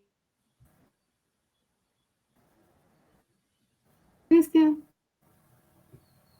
Licenciada, estamos teniendo problemas con su comunicación. Sí, eso estoy viendo que se me va, pero no sé hasta dónde llegué de lo que estaba planteando, pero le decía que le estaba diciendo que, por ejemplo, hay proyectos de naturaleza que se pueden implementar. Le ponía el caso de San Rafael de las Flores, donde hay preocupación por generar empleo y que están haciendo gestiones y que ahí la habilidad que tenga el alcalde y su consejo para movilizarse a través del gobierno central y buscar con los gobiernos, con los ministerios que tienen ese tipo de proyectos, por ejemplo, el Ministerio de Economía, que yo se lo planteaba, ahí tiene un fondo para la pequeña y mediana empresa que nunca es capaz de ejecutar. ¿Y por qué esos fondos no son destinados al territorio?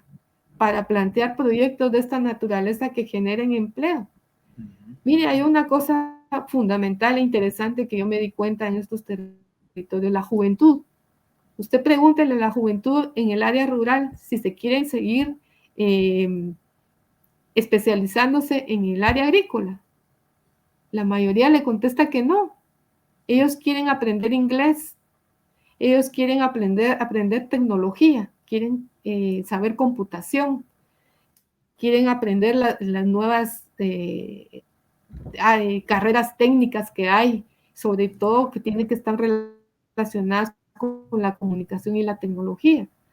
Y entonces, ¿por qué no apoyar a esa juventud en esos temas y generar en esos municipios ciertas áreas de especialización que les pudieran servir? O sea, eso es bien importante en los territorios, ¿verdad?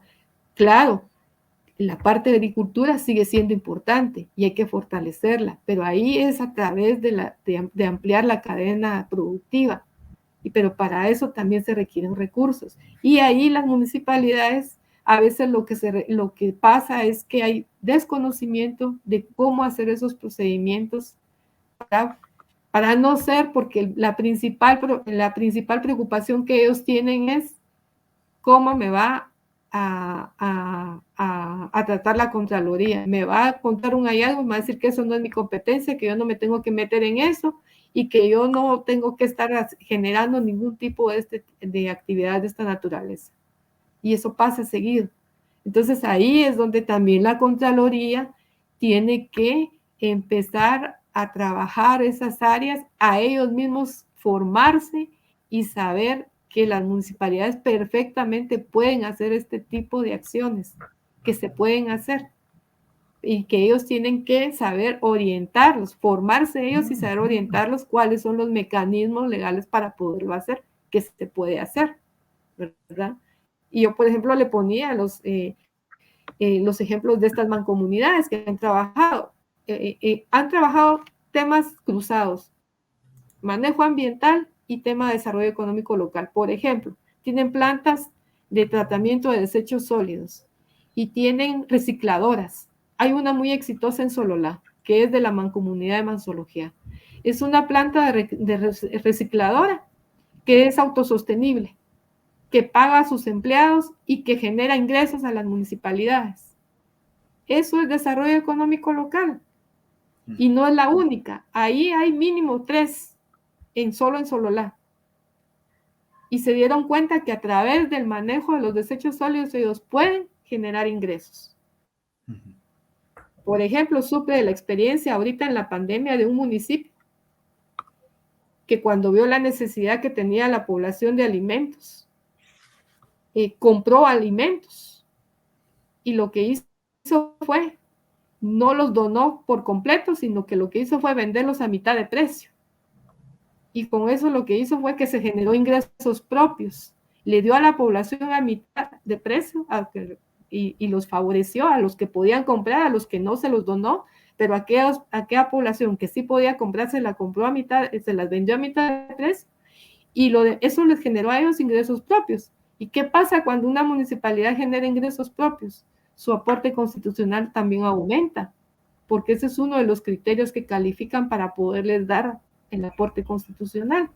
O sea, hay una serie de alternativas, pero para eso se requiere tener una visión y plantear proyectos de esta naturaleza e involucrar a la población, ¿verdad? Por ejemplo, yo critico mucho, que sé que es con buena intención, cuando se dice vamos a dar cursos de taller de costura a las mujeres, ¿verdad? Perfecto, pero ¿qué vamos a lograr con eso? Si es un municipio pequeñito y vamos a formar a 30 mujeres en costura, tenemos una enorme oferta de costureras, ¿verdad? Y ya analizamos el estudio de mercados y la demanda da para tener tantas costureras y vamos a lograr que esas mujeres tengan cierta independencia económica y logren con lo que están aprendiendo generar ingresos. Entonces, bueno, centrémonos en decir, perfecto, vamos a capacitar a tantas mujeres, pero lo que vamos a hacer es que se van a especializar en cierto tipo de producción de costura. Por ejemplo, para las empresas, irles a ofrecer a las empresas los uniformes de los empleados de las empresas, o hacer, qué sé yo, productos industriales, carpas, por poner un ejemplo, que utilizan las empresas, que se especialicen en ese tipo de fabricación de costura y no la costura tradicional, que les permita a ellas ofrecer sus productos a empresas, ¿verdad? Es cuestión de innovación, de creatividad, y sí se puede incursionar en ese tipo de proyectos. Y ahí hay todo un campo virgen en donde los gobiernos municipales pueden incursionar. Licenciada, profundizando en la experiencia de las mancomunidades y sobre todo por la capacidad que desarrollan para la producción de economías de escala, sobre todo en temas que son vitales, y es que para Mario Roberto Cruz Suárez y para Ana Ruth Blanco, el tema del agua es vital y es uno de los servicios que es responsabilidad de los gobiernos locales. No obstante, por los costos que usted ya refería, algunas municipalidades prestan un servicio deficiente o definitivamente no lo prestan. ¿Cuál pudiera ser el modelo para generar economías de escala, principalmente en municipios pequeños, y poder garantizar el adecuado abastecimiento de agua potable? Mire, la experiencia que yo tengo y lo que he conocido es que las municipalidades entienden que lo primero que ellos tienen que hacer es proteger sus nacimientos de agua. Eso es vital, proteger los nacimientos de agua. ¿Y qué hacen algunas municipalidades? Cuando identifican esos nacimientos de agua, si están en terrenos municipales, pues definitivamente ellos ya los absorben, los protegen y a partir de ahí empiezan a ver cómo hacen la dotación de agua. Si no son terrenos municipales, pues hacen la negociación con el dueño del terreno para que les ceda y comprárselos a los precios que el evaluador, la evaluación designa, ¿verdad? Ese es un primer paso. Y otro aspecto bien importante es que efectivamente hay lugares donde hay mucha dificultad por la topografía también y se tienen que buscar otras alternativas. Pero esa protección de esos nacimientos de agua que hacen las municipalidades son bien importantes, ¿verdad? Luego, no solo es la protección, sino la dotación, ¿verdad? Que lleva una inversión fuerte. Y ahí es donde hay otras alternativas. En muchas comunidades, en muchos municipios, las mismas comunidades se han organizado y son ellas las que administran el agua. Entonces se organizan conjuntamente con las municipalidades para la dotación del agua y son ellas quienes los administran. Cuando esta es a la administración del agua, los mismos vecinos son los que se concientizan en el uso del agua apropiada y en el manejo que tienen que tener de la misma, ¿verdad? Hay ciertas dificultades porque, digamos, por ejemplo, si es administrado por el comité de vecinos, pues son ellos los que deciden cuánto cobran, o si solamente cuando tienen desperfectos, ellos reúnen el dinero y ellos son los que hacen, porque si la municipalidad no lo administra, legalmente no les puede dar recursos para poder. Aún así, siempre la municipalidad está pendiente y al final los problemas siempre llegan ahí, de una u otra manera los tiene que resolver, ¿verdad? Pero no solamente la dotación del agua, ¿verdad? Porque eso lleva otras.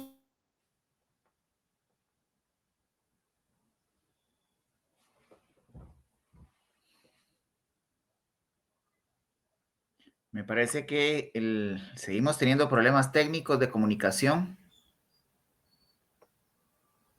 con la conexión de la licenciada Molina.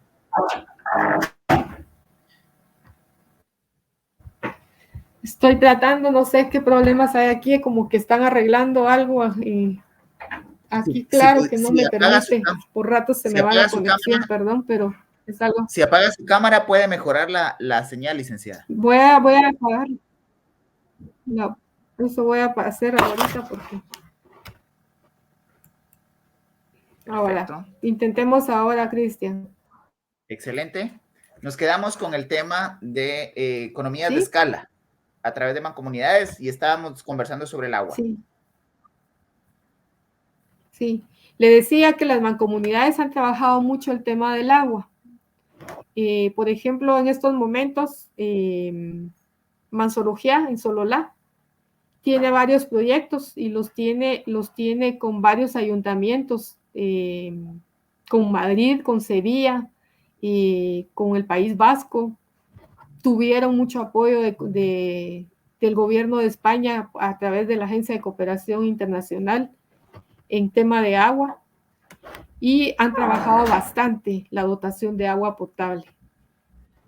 Y ahorita yo creo que ellos, más que decir que no tienen agua potable, es el manejo que tienen que hacer del agua potable. Cómo se maneja, cómo se administra. Y la educación, porque también tiene que haber, hay una parte que es cultural y que es educativa, no solo en la conservación del agua, sino en la potabilización del agua.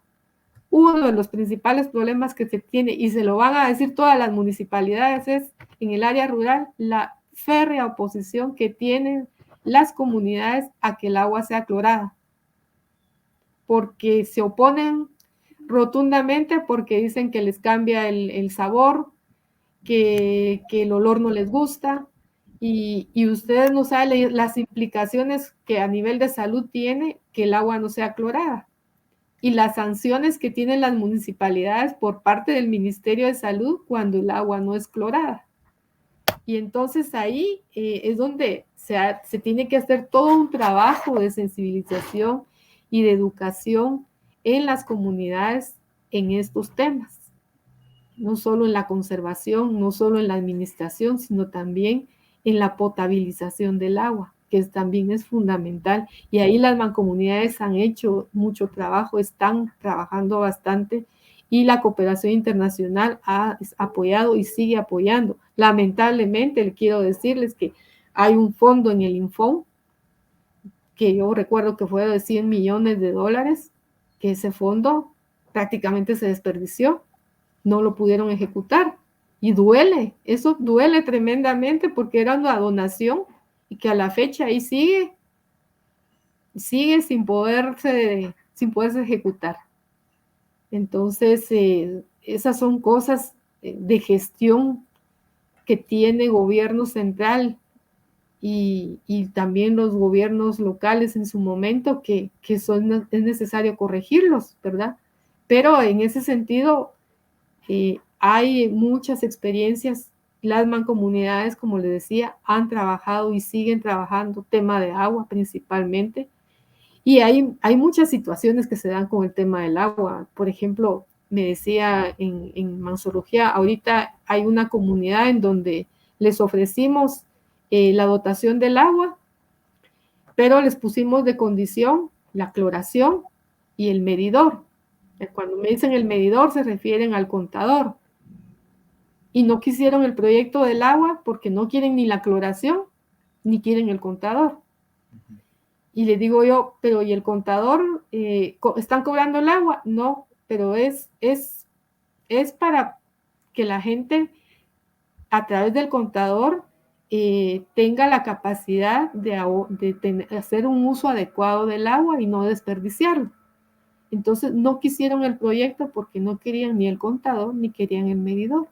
Entonces ahí hay que trabajar mucho en sensibilizar a la población, en concientizarla en la necesidad de que todas estas medidas son necesarias y son indispensables, ¿verdad?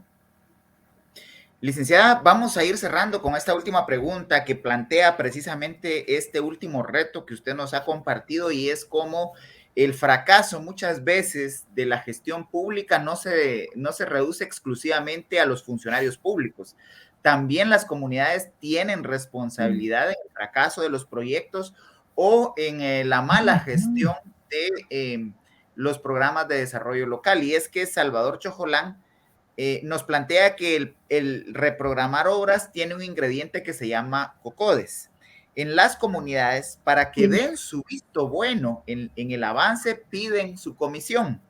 Las constructoras no se los dan y eso también retrasa la ejecución. ¿Qué opina al respecto? Pues mire, no tengo información concreta de que me digan que algún COCODE lo haya hecho, lo cual no quiere decir que no haya pasado, porque usted sabe que la corrupción está a todo nivel, Cristian, y hay que reconocerlo, ¿verdad? Eso es desafortunadamente sí está la situación, ¿verdad? La reprogramación de obras es todo un dolor de cabeza. Y no sé si usted se recuerda ahorita en una reunión del CONADUR cuando decidieron cambiar el porcentaje que iba de carreteras a temas de agua. Así es. Y toda la discusión que hubo con los alcaldes al respecto. ¿Se recuerda? Sí. Y es que la discusión tenía su sentido, porque es difícil cuando usted ya ha programado y ha aprobado en común. Es que mire, el proceso es la priorización se hace desde los consejos comunitarios. Cada consejo comunitario llega al COMUDE bajo el brazo con su pliego de peticiones que tiene. Y ahí se decide, de acuerdo a los presupuestos que tiene cada municipalidad, qué proyectos sí se pueden ejecutar en este periodo y qué proyectos se dejan para el siguiente periodo. Y se aprueba en COMUDE. Y eso es lo que se lleva a consejos de desarrollo. ¿Y qué resulta cuando aquí en el CONADUR toman una decisión arbitraria sin considerar todo ese proceso de planificación previo que ya se hizo y deciden cambiar los porcentajes? Para eso, para un alcalde llegar al COMUDE y decirle a los COCODES, fíjese que este proyecto que tenía tal COCODE ya no se puede hacer porque CONADUR nos dio los porcentajes, no es fácil que un COCODE quiera acceder a que le quiten un proyecto que ya fue consensuado por ellos, que ellos también tienen que ir a responderle a sus comunidades y irles a decirle a sus comunidades, fíjense que este proyecto nos los quitó el CONADUR y ya no va a poder ser. No es tan sencillo, ¿verdad? Entonces, por eso fue que se generó toda esa discusión y toda esa problemática que al final CONADUR tuvo que ceder, ¿verdad? Y como le digo, la corrupción está a todo nivel. A mí, con experiencia concreta que yo pueda no,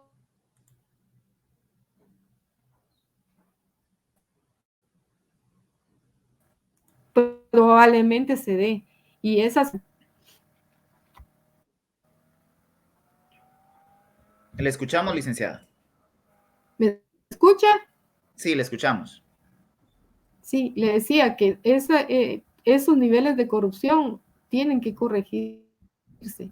La transparencia, hay que trabajar mucho en la transparencia, ¿verdad? Y ahí es donde es que desafortunadamente estamos actualmente en Guatemala viviendo unos niveles tan inmensos de corrupción que ya se volvió como normal para mucha gente, ¿verdad? Y eso es lo que tenemos que empezar a tener un cambio de actitud y a eliminar todo ese tipo de situaciones que la gente lo ve como normal. Es que es desafortunado que hemos llegado a ese nivel, que la gente lo vea como normal cuando no es normal. Y yo soy de la opinión que las mismas empresas deberían de empezar a denunciar y no estar aceptando condicionamientos de estar entregando comisiones, porque ahí está el problema principal, ¿verdad? No se tiene que estar aceptando. Totalmente, licenciada, pues hemos llegado al final de este webinar en el cual se ha discutido, analizado y profundizado respecto de las implicaciones de la inversión territorial en el proyecto de presupuesto 2022. La maestra nos ha ilustrado con una serie de experiencias a nivel local de diferentes regiones del país y hemos podido también atender la mayor cantidad de cuestionamientos que se le han planteado a la maestra Silvia Abigail Molina Saldaña. Agradeciéndoles por su audiencia, por su atención y por estar atentos a estas actividades. Hay ya seguidores que nos acompañan jueves a jueves, Oscar Alfonso Carías, hay varios de los que han planteado preguntas esta mañana, pues son asiduos usuarios de este espacio de educación continua. Si ustedes quisieran profundizar más en los planteamientos realizados el día de hoy por la maestra, pues podrán volver a ver este webinar en el YouTube de Educación Continua USAC. En este espacio virtual se alojan los videos de cada uno de estos webinars que se han venido realizando con expertos del Instituto de Análisis e Investigación de los Problemas Nacionales. Y aprovecho precisamente para invitarlos al webinar de cierre de los programas de educación continua para este año 2021, el cual se estará realizando el próximo jueves 18 de noviembre, en el cual se presentará el tema de descentralización y desarrollo territorial, agenda para articular un nuevo consenso en Centroamérica. El ponente será el doctor Caril Alonso y nuevamente la maestra Heidi Magalí de Mata Medrano, coordinadora del IMNUSAP, será la anfitriona. Así que están cordialmente invitados para el próximo jueves a asistir al último webinar de este 2021, en donde estaremos conversando sobre la descentralización y el desarrollo territorial como elementos de seguimiento a los webinars de estas 2 semanas anteriores, en las cuales se ha discutido respecto del diseño de proyecto de presupuesto general de ingresos y egresos del Estado. Nuevamente el agradecimiento por habernos acompañado y esperamos que nos puedan acompañar al próximo webinar. Muchas gracias y muy buen día. Buenos días, muchas gracias. Saludos.